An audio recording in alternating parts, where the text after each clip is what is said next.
Hello and welcome back to Bookish. Today I want to do another in my series about institutionalized racism in the United States.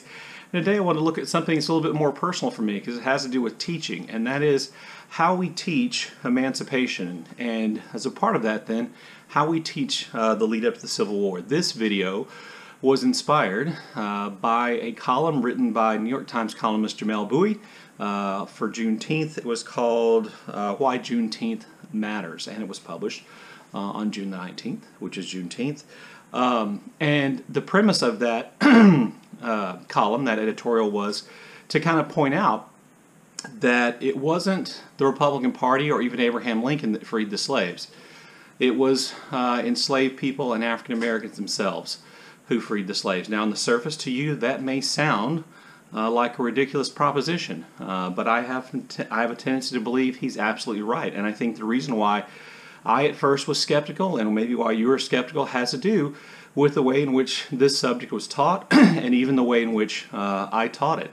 So this is kind of part of my effort to, I think the catchphrase is, to decolonize my thinking, to think about American history differently. This video is also in some ways then inspired by the controversy about the Emancipation statue featuring Abraham Lincoln standing and an African American man who's just been freed from slavery kneeling at his feet, which has been one of those controversies surrounding statues in the United States of America that's been going on. And then also a BookTube commenter who just goes by the name Trip.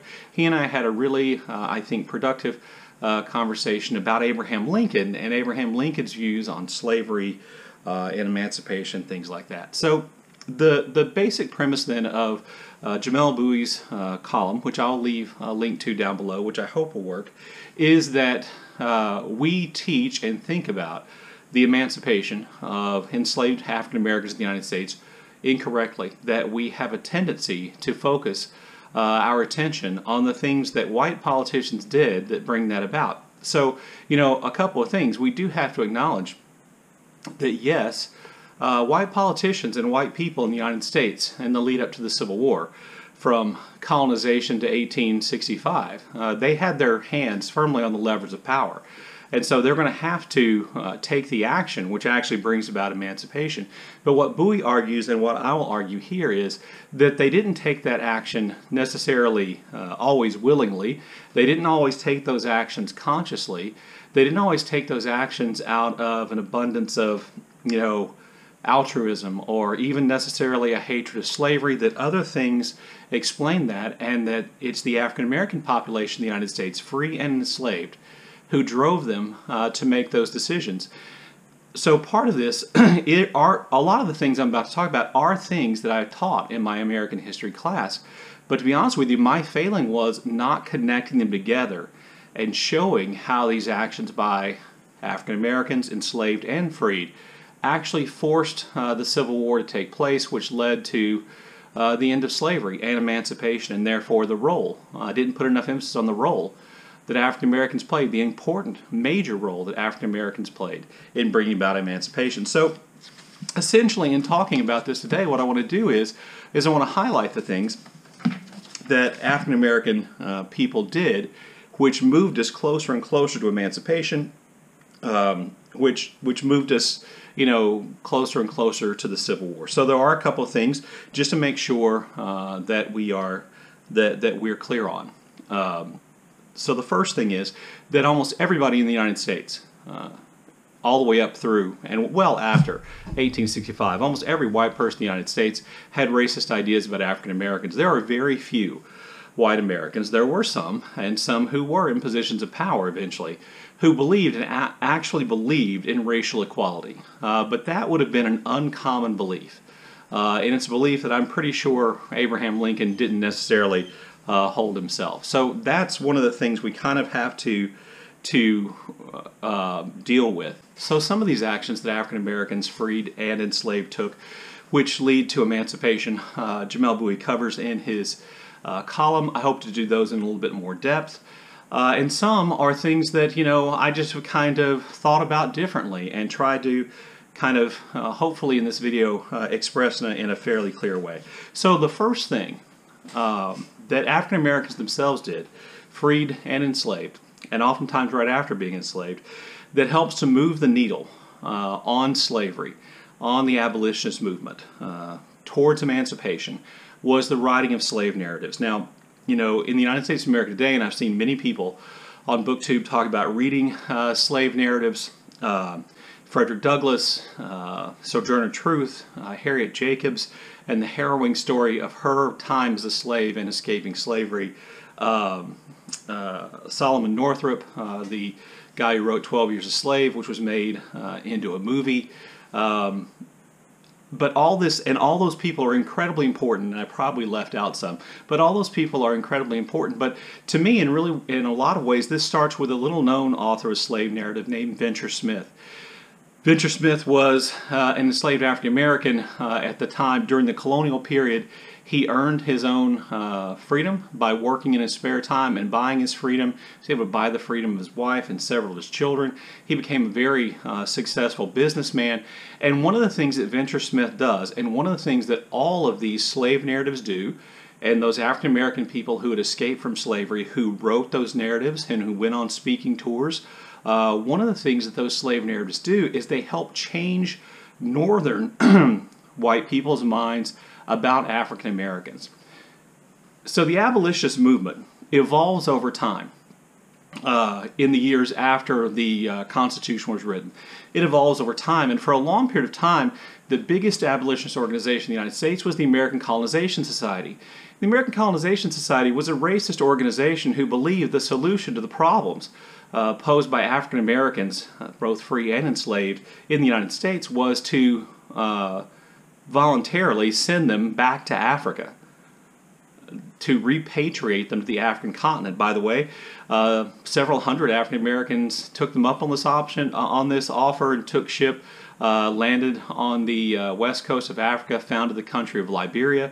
They named the capital Monrovia after President Monroe, who was president at the time. This was the big abolitionist movement, but you will notice that it's an abolitionist movement that essentially says the solution to slavery and racial issues in the United States is to remove African Americans from the United States. Well, what these slave narratives do is they help change the minds of lots of people, because part of the idea behind this idea of recolonizing or repatriating African Americans to Africa was that they would never fit in here, that they were inferior, that they were, a lot of people who were involved in the American Colonization Society believed that African Americans were a degraded race who were bringing the United States down, and therefore they had to be removed. That's racist. Well, what a lot of these slave narratives helped to do, and a lot of these people helped to do, was to convince white Northerners that African Americans were not degraded. They were not as inferior, and keep in mind racism was still there, as Northern whites might have thought, that there was a possibility for them to fit in and be citizens of the United States. And that's really important to the abolitionist movement, because that gives the abolitionist movement, it removes some of the racism from the abolitionist movement. So that's one of the key things.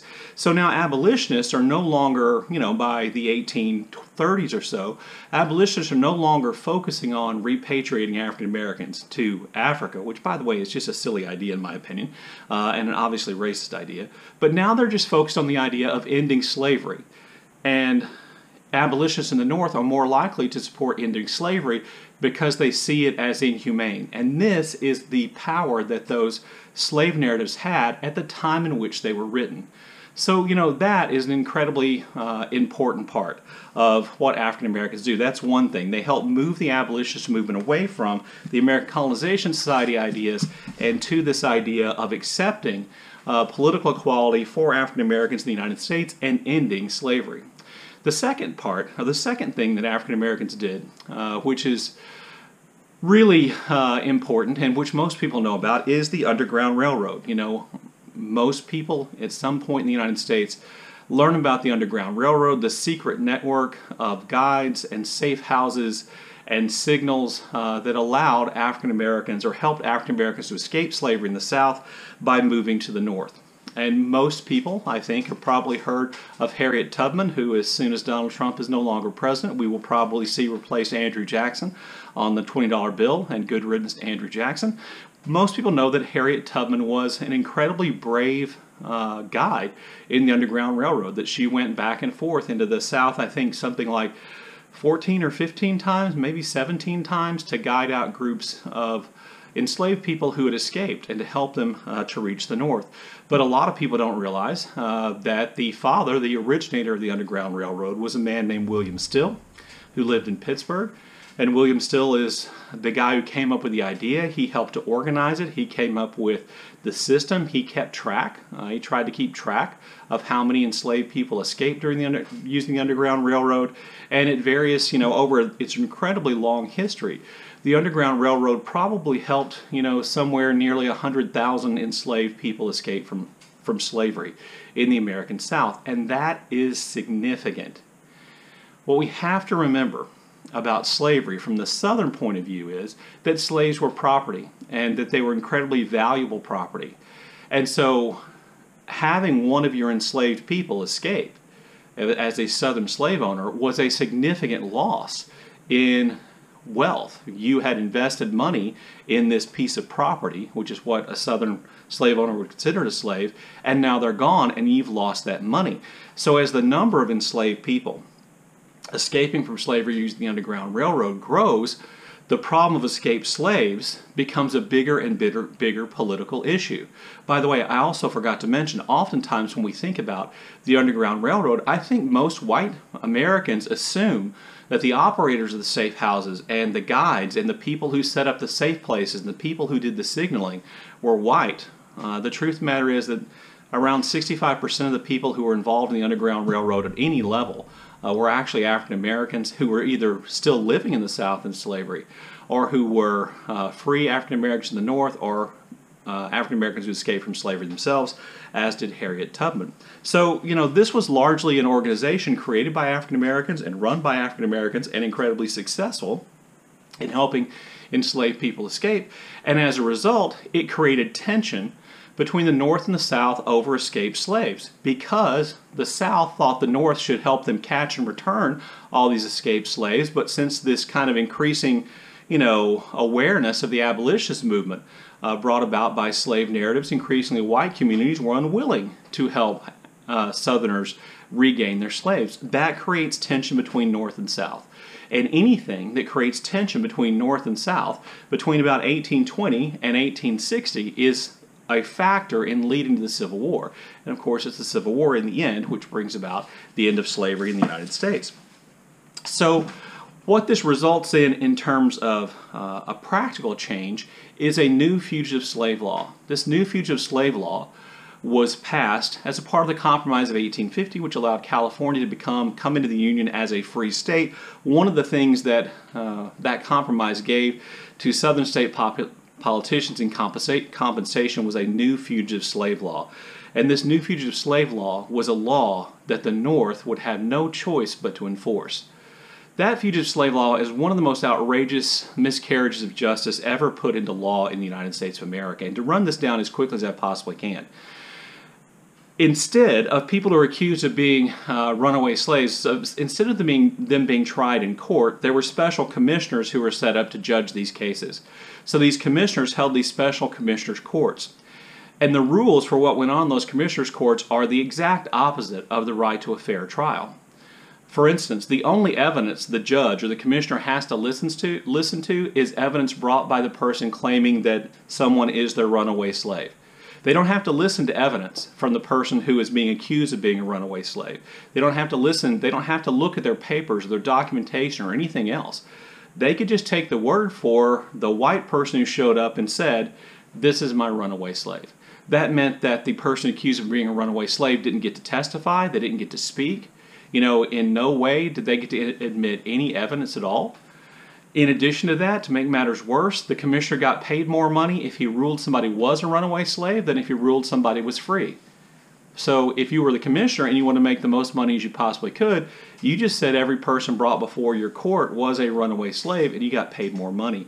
This is a terrible system, and what we see then after 1850 is something that's going to make the North increasingly angry and drive the North closer to adopting an abolitionist point of view, and that is the presence of slave catchers throughout the North. Slave catchers are going to roam throughout the North, accosting and kidnapping African Americans who may or may not have escaped from slavery, taking to these courts, and then sending them back south into slavery. And this increasingly outraged people in the North. Now, why is the new Fugitive Slave Law necessary? Why is this thing creating tension between North and South come to existence? Because of the success of the Underground Railroad. That's why. And who created the Underground Railroad? African Americans. And who took most of the risk? African Americans. And so it's African Americans then who create this other source of tension, this new Fugitive Slave Law. So what we then begin to see is that increasingly Northerners, even though still most Northerners are not going to be abolitionists at the outbreak of the Civil War, not even close, but increasingly Northerners are going to do everything, are going to be more likely to do what they can to help African Americans escape, even if that meant helping them get all the way to Canada, where they would, in fact, be safe. So that then, the Fugitive Slave Law is brought about by the action of the Underground Railroad and African Americans in general. I also want to mention Dred Scott. Dred Scott of the famous Supreme Court case Dred Scott versus Sanford. Dred Scott was an enslaved man. He and his wife were taken by their owner to Illinois and Wisconsin, I believe, which were free territories, and they lived as slaves with their owner in this free territory for several years. But at one point they decided they escaped, and Dred Scott's claim was that he was free by virtue of being in a free territory. That since slavery was illegal in the places where his owner had taken him, then he was free. This case works its way through the federal court system, and in 1857 it finally reaches the Supreme Court, and it lands on the court led by Chief Justice of the Supreme Court Roger B. Taney, who was an appointee of Andrew Jackson and a slave owner himself. So Taney, in his decision, not only does he find that Dred Scott was not free by the fact of being taken to a free territory, a free state by his owner, but he essentially ruled that no person of African descent could ever be a citizen of the United States. And all of a sudden this means that any free African American person living anywhere no longer had any rights as citizens. They no longer had the right to a fair trial. This also then created outrage in the North. So notice how one person's action, Dred Scott here, his action is going to lead tremendously to increasing tensions between North and South. And of course, that tension between North and South leads to the Civil War itself. So in 1861, in the spring of 1861, after the Confederate attack on the U.S. fort at Fort Sumter, the United States Army is going to invade the South in 1861 and begin the Civil War itself. And in the beginning, when United States armies invaded the South and fought against the Confederate armies, in the beginning, if the United States Army came into the possession of runaway enslaved people, they returned them to their owners, because at that time under the Constitution, slaves were property and they had to be returned to their owners. But as the war progressed, and particularly beginning in 1862, when General Ulysses S. Grant and other Union generals began to invade kind of the middle and the cotton growing regions of the South, in Mississippi and Louisiana, when they begin their invasion there, and Grant's headed towards Vicksburg, when they do that, they find that hundreds and eventually thousands of enslaved people, when they heard or got rumors that the United States Army was approaching, they would run away from the plantations, from the farms where they were owned, and they would try to gain freedom by joining up with or following the Union Army. And Grant and other Union generals had this really good idea. Grant, by the way, motivated by all kinds of things, including a desire to protect the African Americans who ran away, they began putting them to work. Now, they did give them the unfortunate name contraband, and sometimes they were called contract slaves, but they did put them to work. And so all of a sudden, this means that Grant's army, or whoever, Rosecrans' army, whoever, Grant's army in Mississippi has all this extra support in terms of cooking and loading and unloading, and after battles, burying bodies and helping move things from one part to another and building. And he's got all this extra help, and he's got this big kind of boost in manpower. Well, it's that boost in manpower provided the Union Army when they invade the South, which I think plays a key role in Lincoln's decision to issue the Emancipation Proclamation. Now, this is actually what Tripp and I had a discussion about, is Lincoln's motivation behind the Emancipation Proclamation. Now, I believe, and this is not set in stone, but I believe Lincoln issued the Emancipation Proclamation when he did, written in 1862, finalized, and went into effect on January 1st, 1863, that Lincoln issued the Emancipation Proclamation because he realized that by doing so, he would gain a military advantage. The South would lose manpower economically and whatever, and have to devote some of their manpower to stopping their enslaved people from running away, and the Union would gain manpower in the forms of those enslaved people traveling along with the Union armies and working for them. That he saw a military advantage, and I based that in part on the famous Lincoln quote where he said, and I'm paraphrasing, "If I could save the Union by freeing all the slaves, I would. If I could save the Union by freeing none of the slaves, I would."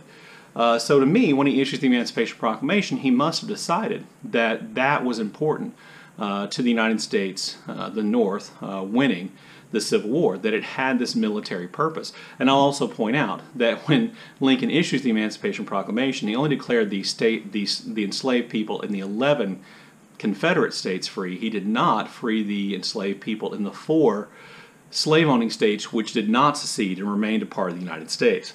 So again, notice how it's the action of these African-American people, these enslaved African-American people, running to meet the Union Army and escaping, which drives Lincoln, from what I'm saying, to make this decision. And that decision is incredibly momentous because, if you know anything about the Civil War, the United States, the North, had a tremendous manpower advantage already, and this just becomes exponentially greater. Not to mention, and this is the last action I want to mention that African Americans did that helped to bring about emancipation. By the end of the Civil War in 1865, there were about 179,000 African American men in the United States military uniform, serving in various capacities. Now, the most famous, probably, of those African American units is the 54th Massachusetts Regiment, which is made famous in the movie Glory, which was wasted during the siege of Fort Wagner in South Carolina, kind of near the end of the war. Also, famously, there was an African-American regiment holding Fort Pillow, which I believe is in Tennessee or Arkansas. And that regiment surrendered to Confederate forces led by Nathan Bedford Forrest, Confederate General Nathan Bedford Forrest, who would later go on to be the first Grand Wizard of the KKK. And at Fort Pillow, all the African-American soldiers were massacred in retribution for taking up arms against the South. But notice, 179,000 African-American men in uniform by the end of the Civil War. Lee's army, the Army of Northern Virginia, at the Battle of Gettysburg, might have had 75,000, 80,000 men.